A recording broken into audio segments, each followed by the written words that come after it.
নমস্কার বন্ধুরা, happy nomad লাইফে সবাইকে স্বাগত জানাই। তোমরা জানো আমি বাইক নিয়ে ভারতের সবকটা ম্যাচ এক স্টেডিয়াম থেকে অন্য স্টেডিয়ামে গিয়ে দেখার স্বপ্ন নিয়ে বেরিয়েছিলাম বাড়ি থেকে। যদিও আমার কাছে সবকটা ম্যাচের টিকিট ছিল না, তাই বাড়ি থেকে 1700 কিলোমিটার দূরে চেন্নাইয়ে এসেও অধরা থেকে গেছিল স্বপ্নটা।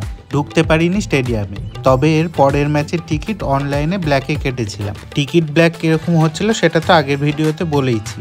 আমাকে দুদিনের মধ্যে পৌঁছাতে হতো দিল্লি, কারণ ভারতের সেকেন্ড ম্যাচ ছিল দিল্লির অরুণ জেটলি স্টেডিয়ামে, যেটা প্রায় 2100 কিলোমিটার দূরে ছিল। কি করে পৌঁছালাম সেই নিয়ে আজকের ভিডিও।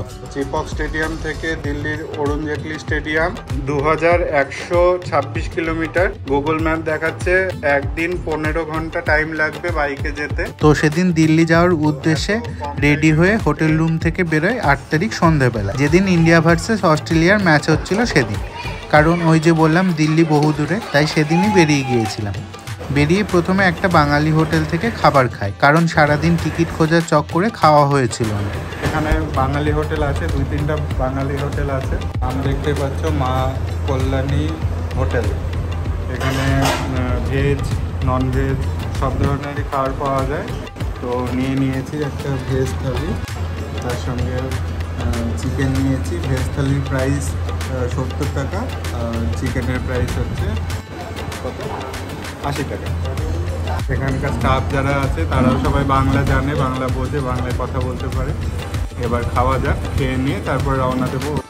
খাওয়ার পর অটোতে রওনা দিই দিল্লির উদ্দেশ্যে। না, অটোতে দিল্লি যাব না, যাব চেন্নাইয়ের মেট্রো অবধি। চলে এসেছি মেট্রো স্টেশনের বাইরে।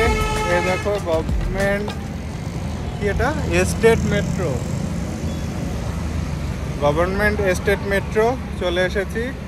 এটা হচ্ছে লিফটের গেট। ওই দিকেও গেট আছে, কিন্তু ওই গেটে কোনো লিফট নেই। এই গেটে লিফট আছে, ওর জন্য অটো এই পর্যন্তই আসলো। যেহেতু দেখেছে যে আমার কাছে অনেক ব্যাগ আছে, তো লিফটে গেলেই সুবিধা হবে, সেই জন্য লিফটের গেট অবধি ছেড়ে দিল। যদি ওই দিকে নামতাম তাহলে হচ্ছে অটোর ভাড়া 50 টাকা নিত। যেহেতু এই সাইডে নেমেছি ওই জন্য 70 টাকা। তো এবার এখানে লিফটে করে নিচে যেতে হবে। যে এখানে লেখা আছে লিফট টু মেট্রো। মেট্রো স্টেশনে ঢুকে ভাবছি যে ঠিক জায়গায় আসলাম কিনা, কারণ এত ফাঁকা। ওই দিক থেকে লিফটে করে এসে এদিকে আসলাম, পুরো দেখছি ফাঁকা, আর কোনো হই হট্টগোল চেঁচামেচি কিচ্ছু নেওয়ার জন্য একটু ভয় পেয়ে গেছিলাম যে ঠিক জায়গায় আসলাম কিনা। তো এবার মেট্রোর টিকিটটা কেটে নিয়ে আসি। টিকিট কাউন্টার এইটা, টিকিট কাউন্টার মেট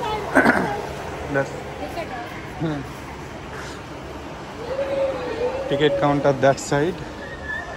তো দিস সাইড থেকে দ্যাট সাইডে যেতে হবে। এখন দ্যাট সাইডে চলে এসেছি। এখানে পেটিএমের অপশন আছে। মেট্রোর যে কাউন্টারটা অদ্ভুত পজিশন। এখানে লাইন করে দাঁড়ানো যাবে না, কারণ এখানেই গেট আর এখানেই মেট্রো কাউন্টার। এয়ারপোর্ট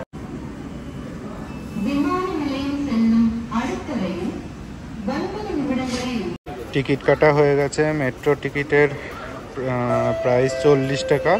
এখানকার টিকিটগুলো একটু অন্যরকম। এখানে হচ্ছে টিকিট কাগজের, কোনো কলকাতার যেরকম টোকেন সিস্টেম, এখানে টোকেন সিস্টেম না, এখানে কাগজের সিস্টেম। তার সঙ্গে একটা বারকোড আছে, বারকোড ওখানে স্ক্যান করিয়ে তারপরে ঢুকতে হবে। ব্যাগগুলো এখানেই রেখে গেছিলাম, কারণ একদম ফাঁকা আছে। তবে আমি আসার পরে আরও অনেকে চলে এসেছে। ব্যাগগুলো তাই এখানে রেখে গিয়েছিলাম যেহেতু ফাঁকা আছে। তো এবার ব্যাগগুলো নিয়ে তারপরে ভিতরে যাব। তো আবার দেখা হচ্ছে মেট্রোর ভিতরে গিয়ে, কারণ দু হাতে দুটো ব্যাগ নিতে হবে। চলে এসেছি চেন্নাই মেট্রো স্টেশনে। মেট্রো স্টেশনটা খুবই অ্যাডভান্স মেট্রো স্টেশন। আমি যাব এয়ারপোর্ট, প্ল্যাটফর্ম থেকে ছাড়বে এয়ারপোর্টের ট্রেনটা। এখানে সাফাইয়ের কাজ চলছে, খুব পরিষ্কার পরিচ্ছন্ন, খুব অ্যাডভান্স একটা মেট্রো স্টেশন। দেখে খুব পছন্দ হলো, খুব ভালো লাগলো। এই যে গেটগুলো দেখছো, এই গেটগুলো ট্রেন আসলেই, মেট্রো ঢুকলেই তবে এই গেটগুলো খুলবে, তাছাড়া কিন্তু ওই পারে যাওয়ার কোনো সিস্টেম নেই, ওপেন কোনো সিস্টেম নেই। দেখি কখন ট্রেন আসে। আর এখানে অ্যানাউন্সমেন্টটা শুনতে খুব ভালো লাগছে, বুঝতে পারছি না কিন্তু সাউন্ডটা খুব সুন্দর লাগছে। কি এন্না আড়ে গেলে, এন্না গাড়ে গেলে নাকি একটা এরকম বলছে।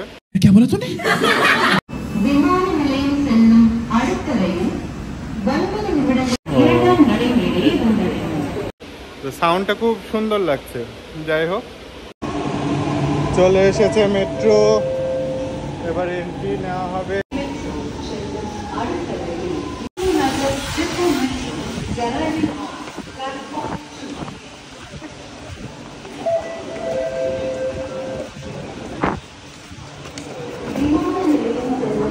চলে এসেছি মেট্রো স্টেশনে। মেট্রোটা খুবই সুন্দর। যেখানে দাঁড়িয়েছিলাম সেখানে মেট্রো দাঁড়ায়নি, তার অনেকটা আগে এগিয়ে এসেছে। যেখানে প্ল্যাটফর্মের শেষ থেকে ভেবেছিলাম মেট্রো শেষ পর্যন্ত ওটাই হবে, কিন্তু সেটা হয়নি। তো অনেকটা দৌড়ে আসতে হয়েছে, তাই হাঁপিয়ে গেছি। মেট্রো ছেড়ে দিয়েছে। দুটো ব্যাগ নিয়ে দৌড়ে আসতে গিয়ে হালত খারাপ হয়ে গিয়েছে। অনেকটা দৌড়ে আসতে হয়েছে, মোটামুটি প্রায় 20-30 মিটার মতন দৌড়ে আসতে হয়েছে। এটা মিস করলে এখানে মেট্রো অতটা কন্টিনিউ নেই যে 5 মিনিট 10 মিনিট পর পর আসবে। মেট্রো অনেকক্ষণ পরপরই আছে। এয়ারপোর্টই লাস্ট অফিস, নামবো এয়ারপোর্টে। হ্যাঁ, আমার গন্তব্য চেন্নাই এয়ারপোর্ট অবধি, কারণ নেক্সট জার্নিটা হবে ফ্লাইটে। আর সেখানেই দেখা হয়েছিল আম্পায়ার অ্যাড্রিয়ান হোলস্টক আর দীনেশ কার্তিকের সঙ্গে। সেই পুরো জার্নিটা আজ তোমাদের সঙ্গে শেয়ার করব। আর যারা আগের ভিডিওগুলো দেখেছো তাদের মনে একটা প্রশ্ন জাগা স্বাভাবিক, ফ্লাইটে করে দিল্লি চলে গেলে বাইকের কি হবে। এ সবকিছু জানতে পারবে নেক্সট ভিডিওতে, তাই চ্যানেলটা সাবস্ক্রাইব করে রেখো। আর তোমাদের কি মনে হয় যে বাইকের কি হলো সেটা কমেন্টে জানিও। চলে এসেছি এয়ারপোর্ট। যে এয়ারপোর্ট দেখা যাচ্ছে দূর থেকে।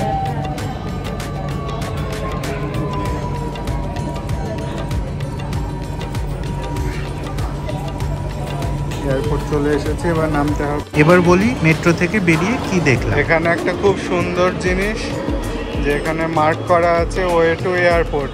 কি সুন্দর পায়ের চিহ্ন দিয়ে দিয়ে এয়ারপোর্টে যাওয়ার রাস্তা দেওয়া আছে, যাতে কারো ভুল না হয়। এই মার্ক দেখে দেখে চলে গেলে এয়ারপোর্টে পৌঁছে যাওয়া যাবে। ফাঁকাই আছে মেট্রো স্টেশন। তো এবার যাচ্ছি এয়ারপোর্টের দিকে। এখানে যাওয়ার জন্য রোলিং স্টেপ আছে। হেঁটে গেলে হ্যাঁ এর থেকে অনেক আগে পৌঁছানো যাবে, কিন্তু যেহেতু ব্যাগ আছে, এক হাতে ব্যাগ ক্যারি করতে হচ্ছে, তাই একটু খাটনি হয়ে যাচ্ছে। তার সঙ্গে তোমাদেরকে দেখানোর জন্য এক হাতে ব্যাগ ক্যারি করতে হচ্ছে, অনেকটা খাটনি হয়ে যাচ্ছে। ওর জন্য রোলিং স্টেপ দিয়ে যাচ্ছি। ওই দূরে ওখানে টিকিট চেক হলো, তারপরে আইডি চেক হলো, চেক হয়ে এই এখানটায়, তারপরে ওখান থেকে ভিতরে এন্ট্রি হয়ে এবার লিফট দিয়ে যেতে হবে। ডোমেস্টিক এয়ারপোর্ট উপর দিকে চিহ্ন করা আছে, এই যে, তার মানে উপরেই উঠবে লিফট। পৌঁছে গেছি চেন্নাই এয়ারপোর্টে। এখন বাজে 9:12। এখনও ফ্লাইট অনেক দেরি, বলতে গেলে আগামীকাল ফ্লাইট, কারণ আজকে 8 তারিখ। আর আমার ফ্লাইট হচ্ছে আগামীকাল সকাল 5:55-তে। তো এখনও কম করে 8 থেকে 9 ঘন্টা পরে ফ্লাইট। তো বাইরে কোনো কাজ নেই, আর সবচেয়ে বড় ব্যাপার বাইরে তো অনেক গরম। এটা ভেবেই চলে আসলাম যে এয়ারপোর্টের ভিতরে তো এসি থাকবে, ফালতু বাইরে গরমের মধ্যে থেকে কি করব, এখানে এয়ারপোর্টের ভিতরে ঢুকে যাই, তাহলে এসির মধ্যে থাকতে পারবো। ওই ভেবেই চলে এসেছি। সামনে একটা সুন্দর মন্দির মতন করা আছে, তার সামনে দুটো ষাঁড়ও দাঁড়িয়ে আছে। আর আমার হাত ব্যথা হয়ে যাচ্ছে এক হাতে দুটো ব্যাগ টানতে টানতে, তাও তোমাদের দেখানোর জন্য সেটাও করছি। ওরে বাবারে, ব্যাগেজ ড্রপিং তো এখন হবে না, কারণ ওখানে জিজ্ঞাসা করলাম, যেখানে টিকিট চেকিং হচ্ছিল, স্যারকে জিজ্ঞাসা করলাম, বললো যে এয়ার টাইমের 2 ঘন্টা আগে তারপরে ব্যাগেজ নেওয়া হবে, ড্রপ হবে। এয়ারপোর্টটা খুবই সুন্দর, খুব পরিষ্কার পরিচ্ছন্ন। আর খুব একটা বিজি এয়ারপোর্ট বলে মনে হচ্ছে না, কারণ খুব একটা কিন্তু ভিড় নেই, খুব ফাঁকা ফাঁকা এয়ারপোর্টটা। প্রচুর লাইটিং আছে, প্রচুর কিছু দেখতেই পাচ্ছ। আর সবচেয়ে বড় ব্যাপার এসি আছে, সেটা মাথায় রেখে চলে এসেছি যে বাইরে গরমের মধ্যে কি করব, যদি টিকিট পেতাম তাহলে তো এয়ারপোর্টে এই স্টেডিয়ামের মধ্যেই থাকতাম, ওখানে এখন খেলার আনন্দ নিতাম।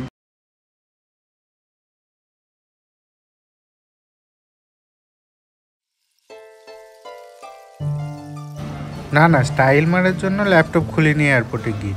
তখন ভিডিওগুলো প্রতিদিন ছাড়ার চেষ্টা করছিলাম, আর তাই যখনই সময় পাচ্ছিলাম তখনই ভিডিও এডিট করতে হচ্ছিল।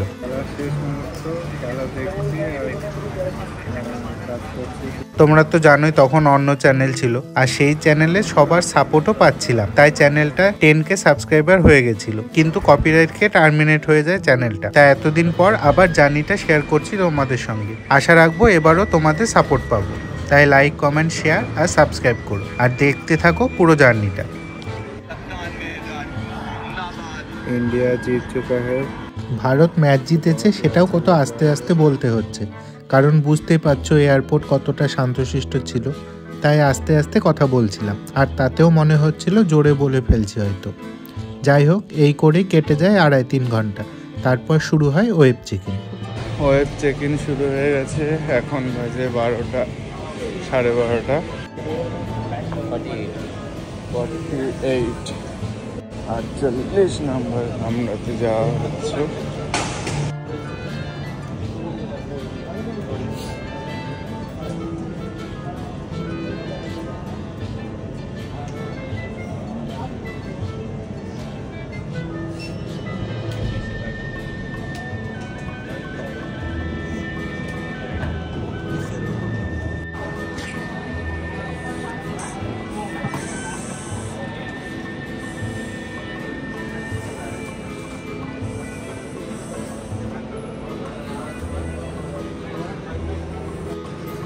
ব্যাগ ওয়েট হয়ে গেছে, ব্যাগ ট্যাগিং হচ্ছে এখন। ব্যাগ ট্যাগিং হয়ে গেলেই বোর্ডিং পাস দিয়ে দেবে, তারপরে एंट्री হবে। बोर्डिंग पास मिल गया, अभी जा रहा हूँ।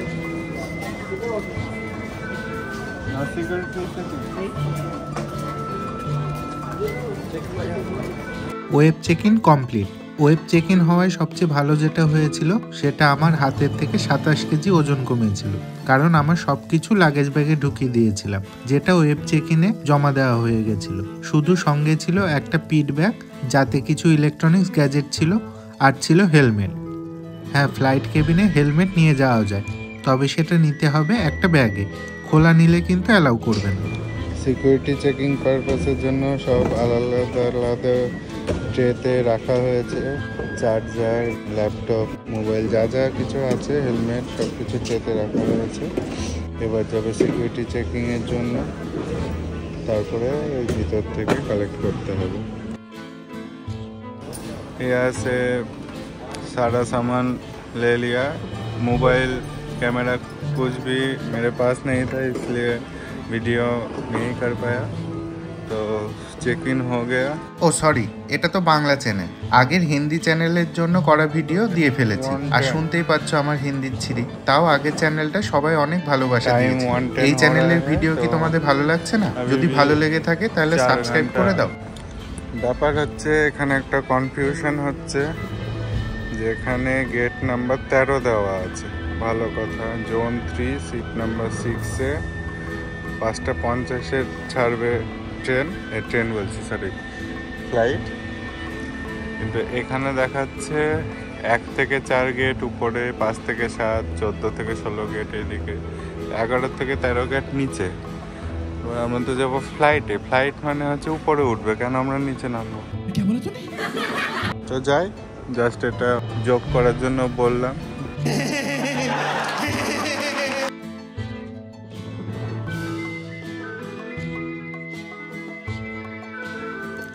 এরপর চলমান সিঁড়ি ধরে নেমে যাই নিচের দিকে। তখনও ফ্লাইটের জন্য প্রায় 4 ঘন্টা অপেক্ষা করতে হতো। আর সারাদিন ছোটাছুটি আর রাত জেগে একটু ক্লান্তিও ফিল হচ্ছিল। ভাবছিলাম কোথাও বসে একটু ঘুমিয়ে নিই। নিচে নেমে দেখি আমার মতন আরও অনেক মানুষ অপেক্ষা করছে ফ্লাইটের জন্য। চলে এসেছি গেট নাম্বার 13-র কাছে। এই যে দেখতে পাচ্ছ গেট নাম্বার 13। তো এবার এখানেই ওয়েট করতে হবে। এখানে অনেক সিট আছে, কোনো একটা সিটে গিয়ে বসে ওয়েট করব।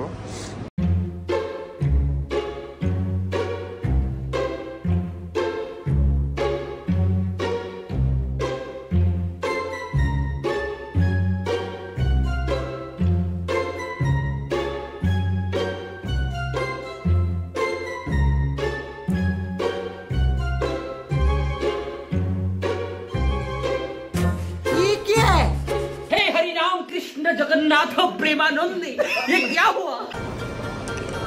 বোর্ডিং টাইম শুরু হওয়ার কথা ছিল 5:05 থেকে, কিন্তু 5টা থেকে বোর্ডিং স্টার্ট শুরু হয়ে গেছে। বোর্ডিং স্টার্ট শুরু হয়ে গেছে। তো এখন যাচ্ছি।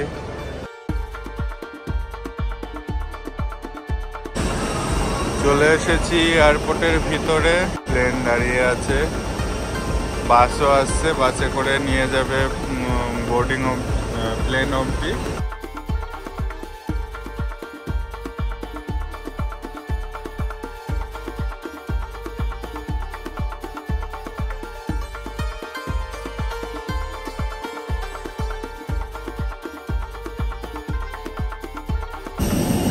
পৌঁছে গেছি একদম প্লেনের সামনে, ফ্লাইটের সামনে। জাস্ট এবার বোর্ডিং পাস দেখিয়ে ফ্লাইটের মধ্যে ফাইনাল এন্ট্রি হবে। ঢুকছি এবার ফ্লাইটের ভিতরে।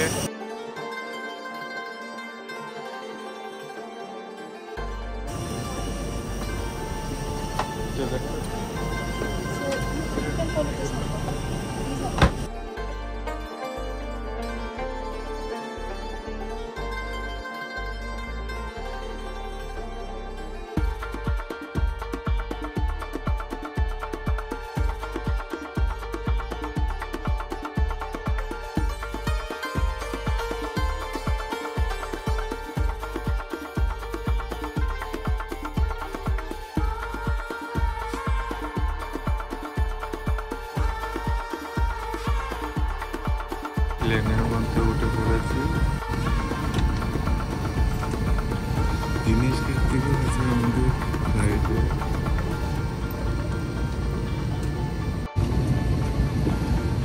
জিনিসটার থেকেও আমাদের ফ্লাইট যাচ্ছে। তো এত সামনে থেকে দেখতে পাবো আশা করিনি। আমার পাশের সিটটা যদি বুক করতে তাহলে আরো ভালো লাগতো। সারা রাস্তাতে গল্প করতে করতে যেতাম। একজন বসে আছে, সে মনে হচ্ছে যে আইসিসি অফিসে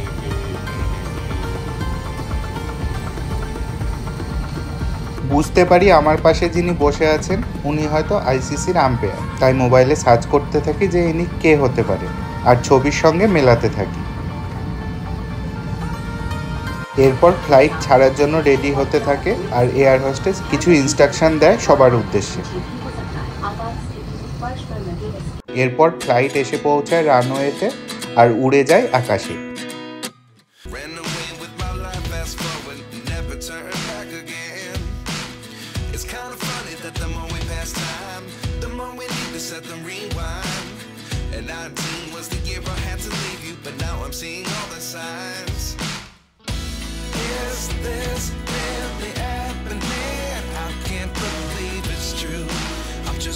Surprised as you. Is this really happening? I can't be too sure, but one day I'll be yours again.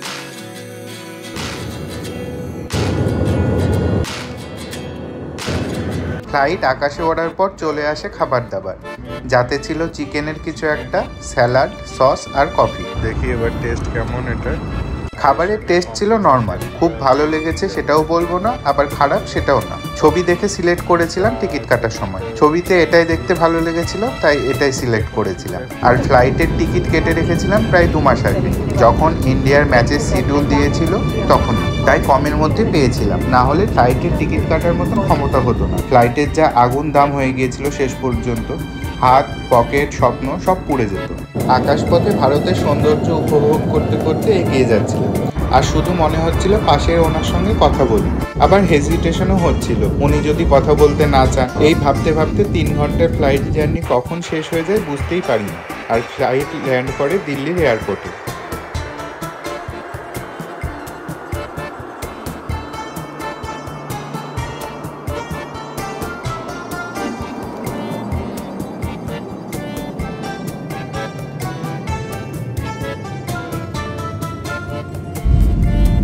তখন কি মনে হলো, সাহস করে কথা বলি ওনার সঙ্গে। আর উনিও খুব ভালোভাবে কথা বলেন, আর উনিও বলেন যে আমি বুঝতে পারছিলাম তুমি আমার সঙ্গে কথা বলতে চাইছো।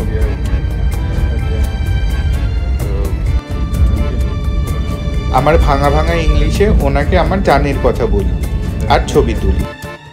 আর উনি বলেন পিছনে দীনেশ কার্তিক আছে, ওর সঙ্গেও দেখা করো। দীনেশ কার্তিকের সঙ্গে দেখা করে ছবি তুলতে চাইলে বলে নিচে গিয়ে ওয়েট করো, আসছি। তাই নিচে নেমে ওয়েট করি, আর দীনেশ কার্তিক আসলে তার সঙ্গে ছবি তুলি।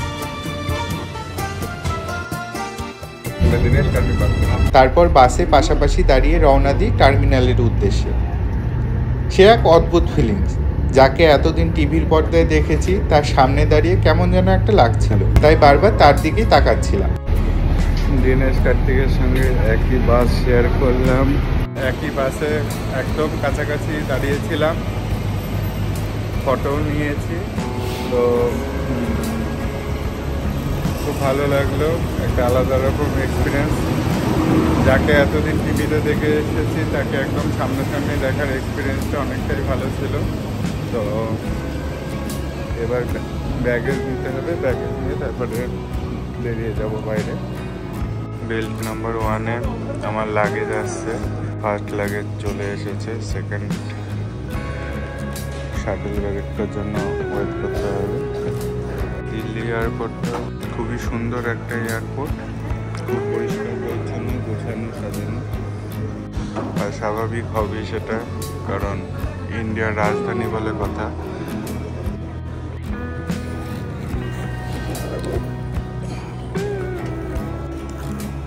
ব্যাগ কালেক্ট করে বেরোয় এয়ারপোর্ট থেকে।